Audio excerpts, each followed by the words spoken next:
Chapter 12, Daniel, verse 1. At that time, Michael shall stand up, the great prince who stands watch over the sons of your people. And there shall be a time of trouble such as never been since there was a nation, even to that time. And he said, Michael will stand up. All right, two things here. Michael. Some of you heard when we talked in chapter 10 about Michael, but some people are watching and missed a lot. And I just want to review.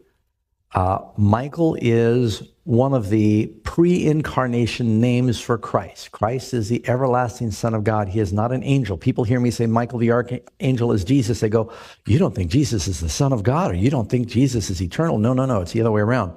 The word angel simply means messenger. Michael means who is as God. Archangel means highest messenger. So who is the highest messenger that is as God? Well, it's Jesus. And you look at the evidence in the Bible and you're going to see, well, it tells us that Michael resurrects Moses in Jude verse 9. Who is the resurrection and the life? Christ. You read in 1 Thessalonians 4, the Lord himself will descend from heaven with a shout and the voice of the archangel. The Lord himself, voice of the archangel. So who is the one descending from heaven? Christ. He's got the greatest messenger. You read where it tells us that Joshua takes his shoes off his feet as he bows before the commander of the Lord's armies.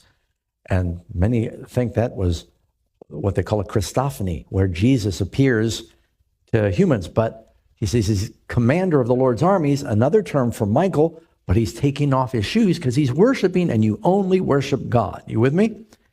And so when you look at the evidence for Michael that appears through the Bible, and it says, the great prince that stands for the children of thy people, intercedes, stands for the behalf. Who is that? That's Christ.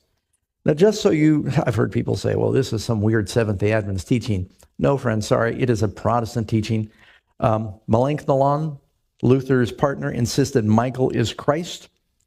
He called in the New Testament an archangel. He is none other than Christ, the Son of God, an uncreated angel who is one, and it says in Daniel 10:13, that means who is chief of all the princes. That's what that means.